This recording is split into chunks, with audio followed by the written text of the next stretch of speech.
দুদিন প্রেম ভালোবাসা করে, মেয়ে যদি ফোন না তুলে তখন হুজুর খুঁজে বেড়ায়। আচ্ছা বলুন না, আমাকে বজ থেকে ফোন করেছে একজন, আচ্ছা এমন তাবিজ নাই হুজুর দিতে পারবেন না, যা টাকা লাগে দেবো, মেয়েটা যেন চলে আসে আমার কাছে।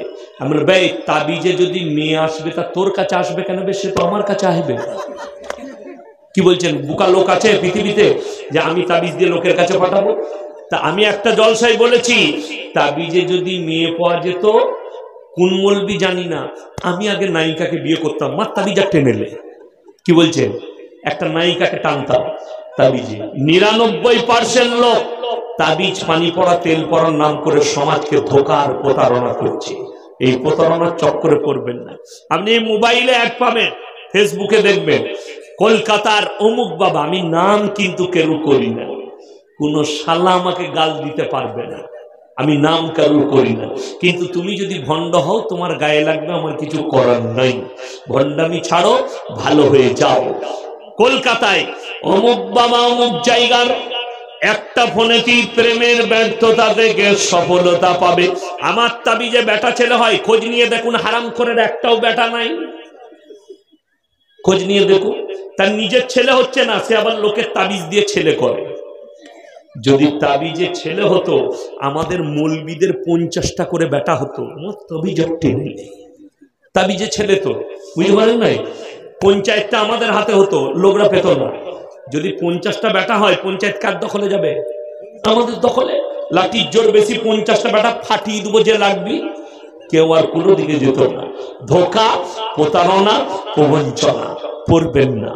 আল্লাহ যেটা দেবেন, কসম করে বলছি, কসম খোদার করে, আল্লাহর কসম, যারা আল্লাহর প্রতি বিশ্বাস রাখে না, আল্লাহর কাছে সব থেকে জীবনের বড় পাপ, যে পাপটা যারা জিদ করে করবে আল্লাহ জীবনে ক্ষমা করবে না, সেটা হচ্ছে শিরকের পাপ। আজ থেকে 2012 সালে একজন পাপ বৈজ্ঞানিক লন্ডনের, সে কি বলেছিল, এলান করে দিলে 72 ঘন্টার মধ্যে পৃথিবীটা ধ্বংস হয়ে যাবে। এলান করেছিল না করেনি? 2012 সালের ঘটনা, পপ বৈজ্ঞানিক লন্ডনের এলান করে দিলে, যাদের ইমান কমজোর তারা বললে কি হবে তার ঠিক নাই, বে যা পারবি খেয়ে নে। যাদের ইমান জোরালো, আমি তখন বলেছিলাম সেই দিনের, যেদিনে এলান করেছে সেই দিনে, যে খোঁজ নিয়ে দেখো শালা মদ খেয়েছে, না হলে 12 কেজি গাঁজা খেয়ে বকছে। কেন? কোরআন বলছে, ইন্নাল্লাহা ইনদাহু ইলমুস সাআহ ওয়া ইউনাজ্জিলুল গায়থ ওয়া ইয়ালামু মা ফিল আরহাম ওয়া মা তাদরি নাফসুম মাযা তাকসিবু গাদা ওয়া মা তাদরি নাফসুম বিআইয়ি আরদিন তামুত। সূরা লুকমানের শেষ আয়াত।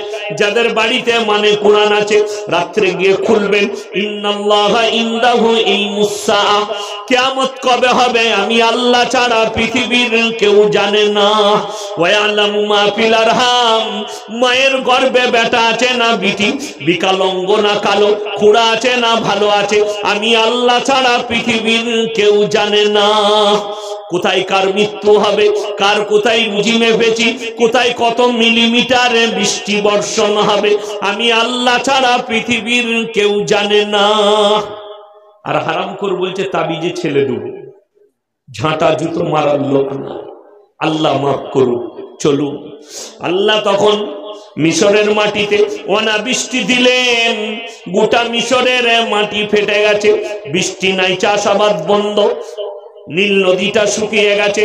ফিরাউনের প্রজারা তার রাজ দরবারে হাজির, ওরে ফিরাউন তুমি হচ্ছ আমাদের আল্লাহ, বৃষ্টি বর্ষণ করো, তা না হলে চাষাবাদ কেমন করে হবে। ফিরাউন মনে মনে চিন্তা করলে, আমি তো শালা ডুপ্লিকেট মাল। ফিরাউন আসল আল্লাহ না ডুপ্লিকেট? বাবা ডুপ্লিকেট, কিছুই নাই, গায়ের জোরে চালাচ্ছে, পাওয়ার পাওয়ার।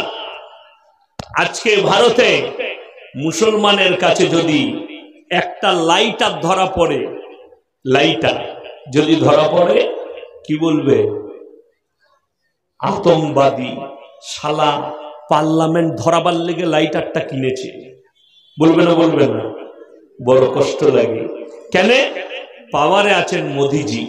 আর আমি চ্যালেঞ্জ দিলাম, আমাকে 24 ঘন্টার জন্য একবার পার্লামেন্টে বসিয়ে দাও, ভারতের যতগুলো নেতা মন্ত্রী আছে আমি যদি প্রমাণ না করাতে পারি ক্রিমিনাল, প্রমাণ না করাতে পারি দেশদ্রোহী, তা আমি এই ভারত ছেড়ে চলে যাব ইনশাআল্লাহ। চ্যালেঞ্জ, যতগুলো নেতা মন্ত্রী আছে সব অ্যারেস্ট করবার আমি 24 ঘন্টার মধ্যে প্রুফ করিয়ে দেবো এরা সবগুলো ক্রিমিনাল আর দেশদ্রোহী, মানুষের মাল মেরে খেয়েছে। চ্যালেঞ্জ। কেন? রাজত্ব আমার হাতে থাকবে, পাওয়ার আমার হাতে, ঠিক কিনা? আমি যেটা বলবো সেটাই ঠিক। ফেরাউন বললে তোমরা বাড়ি ফিরে যাও আর অপেক্ষা করো আমার জন্য, বৃষ্টির জন্য অপেক্ষা করো। শুনেন, আমাদের দেশে অনেক লোক আছে দেখবেন শরীর খারাপ হয় বিছানায় পড়ে থাকে, মুসল্লিরা দেখতে যায়, ইমাম সাহেব দেখা করতে গেছে, ভাই তোমাকে আল্লাহ ভালো করো, কিন্তু নিয়ত করে নাও ভালো হলে নামাজ পড়বে, বলে না বলে না, জীবনে নামাজ ছাড়ো না। সে তখন বিছানায় শুয়ে শুয়ে ওয়াদা করে আর জীবনে নামাজ ছাড়বো না, আল্লাহ ভালো করে দে, আমি নামাজ পড়বো, কেন কেন বলে। কিন্তু ইমাম সাহেব দোয়া করেছে আল্লাহ তুমি তাকে সুস্থতা দান করো। মুসল্লিরা বলেছে আল্লাহ তুমি তাকে সুস্থতা দান করে দাও, আমাদের প্রতিবেশী, আমাদের ভাই। আল্লাহ মনে মনে করলেন এতগুলো ইমানদার ব্যক্তি যখন বলছে দে ওকে ছেড়ে দে, একবার সুযোগ দে, ভালো হয়ে গেল। আর দেশি মুরগির ঝোল খেয়ে, মগুর মাছ খেয়ে, মাছের ঝোল খেয়ে, চারাপোনা খেয়ে আবার হয়ে গেছে ঠান্ডা গান্ডা। 3 মাস হয়ে গেল, নামাজ কিন্তু সে পড়ে না, ওয়াদা করে হলো বিছানে শুয়ে। ইমাম সাহেবের সঙ্গে দেখা হয়েছে, ইমাম সাহেব বললে আসসালামু আলাইকুম ভাই, তুমি যে বলেছিলে নামাজ ছাড়বো না, হ্যাঁ সামনের জুম্মা থেকে ধরে নিচ্ছি ইনশাআল্লাহ। বছর কেটে গেল তারা কোনো সামনের জুম্মা হয়নি। এরকম মাল আছে না নাই আমাদের দেশে? অনেক আছে। ওয়াদা করেছে তার সামনের জুম্মা হচ্ছে না, খালি বলছে সামনের জুম্মাই। তো যখন মানুষ বিপদে পড়ে তখন করটে করটে আল্লাহকে ডাকে, উদ্ধার হয়ে গেলে তারা ভুলে যায়। ফেরাউন ঘোড়া নিয়ে ছুটেছে পাহাড়ের গায়ে, তার প্রজাদিকে বললেন তোমরা এখানে অপেক্ষা করো আমার জন্য। আর গুহার মধ্যে প্রবেশ করে সিজদায় পড়ে বলছে আল্লাহ তুমি ছাড়া আর কোনো উপায় নাই, আল্লাহ আমি নেমো খারাম, আজ থেকে কোনোদিন আমি নিজেকে আল্লাহ বলে দাবি করব না। আল্লাহ বৃষ্টি বর্ষণ করো, মানুষ অনাহারে মারা যাবে, আজ থেকে আমি ইস্তেগফার করলাম আর নিজেকে কোনোদিন আল্লাহ বলে দাবি করব না। আল্লাহ বললে একটা চান্স দিয়ে দে, যা হবে হবে। বৃষ্টি শুরু হলো, মুষলধারা, চাষ আবাদ হয়ে গেল। ফেরাউন ডাক দিলে আমার দেশের প্রজারা চলো এসো, তোমরা আমার সামনে এসো। সবাই হাজির। কার সামনে? ফেরাউনের সামনে। ফেরাউন সিংহাসনে বসে বলছে হে আমার প্রজারা, তোরা দেখতে পেলি আমি কেমন আল্লাহ বৃষ্টি নামিয়ে দিলাম? আল্লাহ মুসা নবীকে বলছে কত বড় নেমখানা। গুহার ভেতরে বললে আল্লাহ তুমি ছাড়া উপায় নেই, যেমনি আমি বৃষ্টি দিয়ে উদ্ধার করলাম, এরপর বলছে আমার মতো তোরা আল্লাহ পাবি, দেখলি বৃষ্টি নামিয়ে দিলাম। জোরে বলুন নাউজুবিল্লাহ।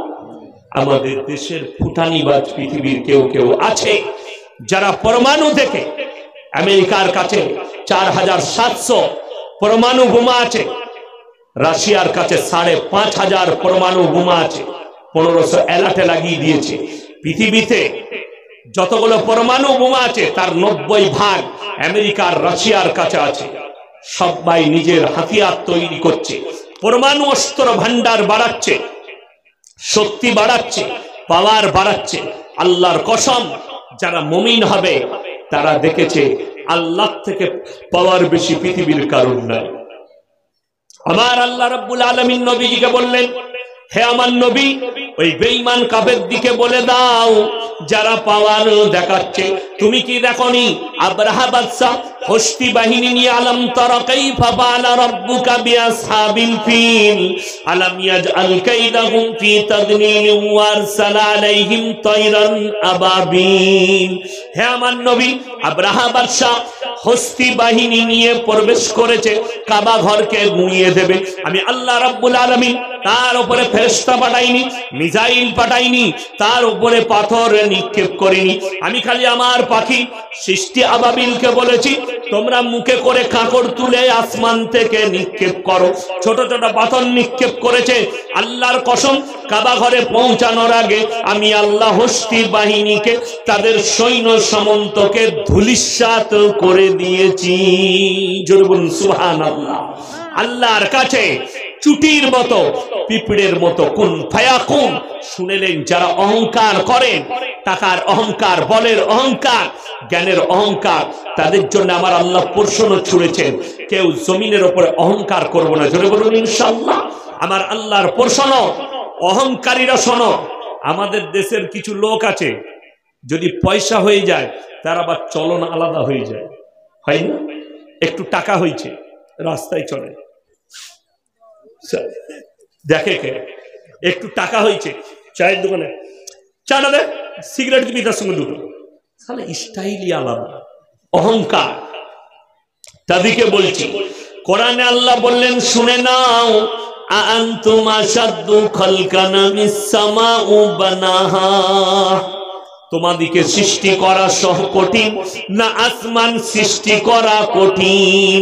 যদি তোমাদের মনে হয় আসমান সৃষ্টি করা কঠিন আর আমাদিকে সৃষ্টি করা সহজ, তাহলে সিজদায় পড়ে কান্নাকাটি করো। অপর জায়গায় আমার আল্লাহ রাব্বুল আলামিন বললেন, হাল আতা আলাল ইনসানি হিনুম মিনাদ দাহরি লাম ইয়াকুন শাইয়াম মাযকুরা। হে নবী বলে দাও, তোমাদিকে দুনিয়াতে, পৃথিবীতে পাঠাবার পূর্বে তোমার পরিবারে, তোমার গ্রামে, তোমার অঞ্চলে তোমার কোনো কালচার ছিল না। ইন্না খালাকনাল ইনসানা মিন নুতফাতিন আমশাজ নাবতালিহি ফাজাল্লাহু সামিয়াম বাসীরা। একজন স্বামী এবং স্ত্রী, তাদের দুজনের মিলনে এক ফোঁটা পানি দ্বারা তোমাদের সৃষ্টি আমি আল্লাহ করেছি। আমার ভাইয়েরা, আমার মায়েরা, বোনেরা, যাদের মনে মনে হয় আমি আমার বেটার বাপ, অনেকজন দুটো বেটা হলে কি ফুটানি করে, ভাই আমি বেটার বাপ বলে না, বলে না? যারা ফুটানি করো, ফুটানি করো না। যাদের তিনটে বেটা, পাঁচটা বেটা, যাদের বিটি, যারা বলো যে আমার জানিস, অনেকজন দেখবেন আমাদের ফুটানি করে, ভাই আমার গায়ের জোর জানিস, তিনটে বেটা পয়দা করেছি, বলে না? আরে নেমো খারাপ। আল্লাহ যদি না দিত, তোর ক্ষমতা ছিল না। যৌবন কার? সকলে বলুন আল্লাহ। যদি চাইতো আল্লাহ, দলিল দিয়েছেন কোরআনে, আমি আল্লাহ ইচ্ছা করলে বাপের উপর ওইজন পড়তো না, ডাইরেক্ট সৃষ্টি করতে পারতাম। পারতেন না? পারতেন না। তার দলিল 1 নম্বর হযরতে ঈসা মাসীহ, বিনা বাপে আল্লাহ মায়ের গর্ভে পাঠিয়েছিলেন আল্লাহর কুদরতে। শুধু তাই নয়, যিনি পৃথিবীর প্রথম নবী, প্রথম মানব, হযরতে আদম আলাইহিস সালাতু ওয়াস সালাম, আল্লাহ নিজের হাতে সৃষ্টি করেছিলেন আদম আলাইহিস সালামকে, কোনো মায়ের পেটে জন্ম দেয়নি। তাই আল্লাহ হচ্ছেন শক্তিশালী। আল্লাহ চাইলে আপনাকে বিনা বাপে সন্তান দান করতে পারতেন। আমার আল্লাহ রব্বুল আলামিনের জন্য সব কিছু সম্ভব, পৃথিবীর মানুষের জন্য সম্ভব নয়। তাই আমাদের দেশের লোক আবেগে ইসলাম করে, জোশেতে ইসলাম করে, হোশেতে ইসলাম করে না। হোশের সাথে কাজ নিতে হবে, আপনার দ্বারা কাজ হতে পারে না। আজকে একটা মুসলমানের দ্বারা কেন প্রচার হয় না? একটা মুসলমানের দ্বারা আর একটা হিন্দু ভাই কেন উপকৃত নয়? কেন সেই লোকটা ঈমান আনছে না? আপনার প্রতিবাদের ভাষা আলাদা, আপনার প্রতিবাদ করার সিস্টেম আলাদা। এটা আমার নবীজির সিস্টেম ছিল না প্রতিবাদ করা। নবীজি সাল্লাল্লাহু আলাইহি সাল্লাম আল্লাহর কসম ইসলাম প্রচার করেছেন। তো কি করে করেছেন জানেন? আল্লাহর নবীর ইসলাম প্রচার হয়েছে তো আখলাক আর চরিত্রের দ্বারা ইসলাম প্রচার করেছেন। তলোয়ারের দ্বারা নয়, লাঠির দ্বারা নয়, হিংসের দ্বারা নয়, বিদ্বেষের দ্বারা নয়, অহংকারের দ্বারা নয়। নবীজি সাল্লাল্লাহু আলাইহি সাল্লামকে তায়েফের মাটিতে যারা রক্তাক্ত করেছিল, নবীজি তাদের জন্য দোয়া করেছেন কেঁদে কেঁদে, আল্লাহ তুমি এদিকে হিদায়াত প্রাপ্ত করো, আল্লাহ তুমি এদিকে কালমা নসিব করো। আমার নবীকে যারা কষ্ট দিয়েছেন, নবীজি তাদের জন্য দোয়া চেয়েছেন। আমার ভাই, আপনার আখলাক, আপনার ভাষা, আপনার প্রতিবাদের দ্বারা যেন একজন অমুসলিম ভাই ইসলাম কবুল করে। দুঃখ, আজকে আমি আপনাদের মাদ্রাসায় শুয়েছিলাম কামরায়, একটা ফোন এলো আমার কাছে।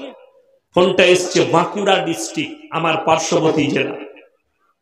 বর্ধমানের পরে দামোদর নদী আছে, দামোদর নদীর ওপারটা হচ্ছে বাঁকুড়া, এপারটা হচ্ছে বর্ধমান। ওই বাঁকুড়া জেলা থেকে একটা ছেলে ফোন করেছে, আমি সালাম দিলাম, উত্তর দিল। সেই ছেলেটা বললে, স্যার আমি একজন হিন্দুদের যুবক। জোরে বলুন সুবহানাল্লাহ। আমি হিন্দুদের যুবক, আমি আপনার বক্তব্য শুনি কন্টিনিউ। আমার ঘরে আমার বিবিও শুনে, আমার স্ত্রী শুনে, আমার পরিবার শুনে। সে কি বলল জানেন? যে আমি আপনার বয়ান শুনে ইসলামের অনেক কিছু জানতে পেরেছি। জোরে বলুন সুবহানাল্লাহ। আমি তাকে দোয়া দিলাম, আল্লাহ আল্লাহ তোমাকে ইসলামের জন্য কবুল করুক। জোরে বলুন সুবহানাল্লাহ। আল্লাহ যেন তোমাকে ইসলামের জন্য কবুল করুক। কেন?